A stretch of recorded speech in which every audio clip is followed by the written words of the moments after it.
Top live cricket മലയാളത്തിൻ്റെ പുതിയൊരു വീഡിയോയിലേക്ക് സ്വാഗതം. T20 വേൾഡ് കപ്പിലെ ആദ്യ മത്സരത്തിൽ മികച്ച വിജയം നേടിയിരിക്കുകയാണ് ടീം ഇന്ത്യ. ടോസ് നേടി ബോളിംഗ് തിരഞ്ഞെടുത്ത ഇന്ത്യ അയർലൻഡിനെ 8 വിക്കറ്റിന് തകർത്തിരിക്കുകയാണ്. സഞ്ജു സാംസനെ ബെഞ്ചിലിരുത്തി വിരാട് കോഹ്ലിയും രോഹിത് ശർമ്മയുമാണ് ഓപ്പൺ ചെയ്തത്.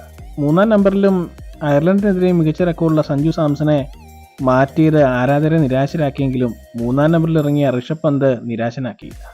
ഇന്ത്യയുടെ പ്രധാന ബാറ്റ്സ്മാരെല്ലാം ക്രീസിൽ ബുദ്ധിമുട്ടുന്നത് കാണാമായിരുന്നു.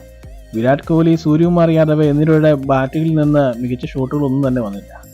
താരങ്ങൾ നേരത്തെ പുറത്തായി. രോഹിത് ശർമ്മ തുടക്കത്തിൽ ബുദ്ധിമുട്ടിയെങ്കിലും ന്യൂയോർക്കിലെ പിച്ചിൽ മികച്ച ബാറ്റിംഗ് കാഴ്ചവെച്ചാണ് രോഹിത് ശർമ്മ മടങ്ങിയത്. ന്യൂയോർക്കിലെ പിച്ചിൽ എക്സ്ട്രാ ബൗൺസും ബാറ്റ്സ്മാൻമാരെ വട്ടം കറക്കുന്നുണ്ട്. ഈ അവസരത്തിൽ എന്തുകൊണ്ട് ഋഷഭ് പന്ത് മികച്ച ഷോട്ടുകൾ കളിക്കുന്നു എന്ന ചോദ്യത്തിന് ഉത്തരം നൽകിയിരിക്കുകയാണ് മുൻ ഇന്ത്യൻ താരവും കമന്റേറ്ററുമായ സഞ്ജയ് മഞ്ജേക്കർ.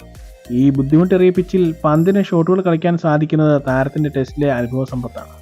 കൂടാതെ തൻ്റെ മികച്ച റെക്കോർഡുകളും. ഋഷഭ് പന്ത് കളിക്കുന്ന പോലെ വ്യത്യസ്തമായ ഷോട്ടുകൾ കളിക്കാൻ അധികം ആർക്കും സാധിക്കില്ല. ന്യൂയോർക്കിലെ പിച്ച് ടെസ്റ്റ് ക്രിക്കറ്റിന് സമാനമായ പിച്ചാണ്. അതുകൊണ്ട് തന്നെ ടെസ്റ്റിലെ അനുഭവ സമ്പത്ത് ഋഷഭ് പന്തിൻ്റെ മികച്ച ബാറ്റിംഗ് നടത്താൻ സഹായിക്കുന്നുണ്ട്.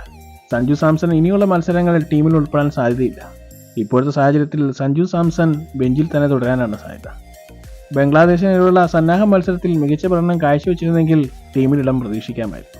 എങ്കിലും ആരാധകർ പ്രതീക്ഷിക്കുന്നത് സഞ്ജുവിന് ഇനിയും ഒരു അവസരം ഉണ്ടാകുമെന്ന് തന്നെയാണ്. ഇത്തരം ക്രിക്കറ്റ് വാർത്തകൾക്കായി ഈ ചാനൽ സബ്സ്ക്രൈബ് ചെയ്യുക.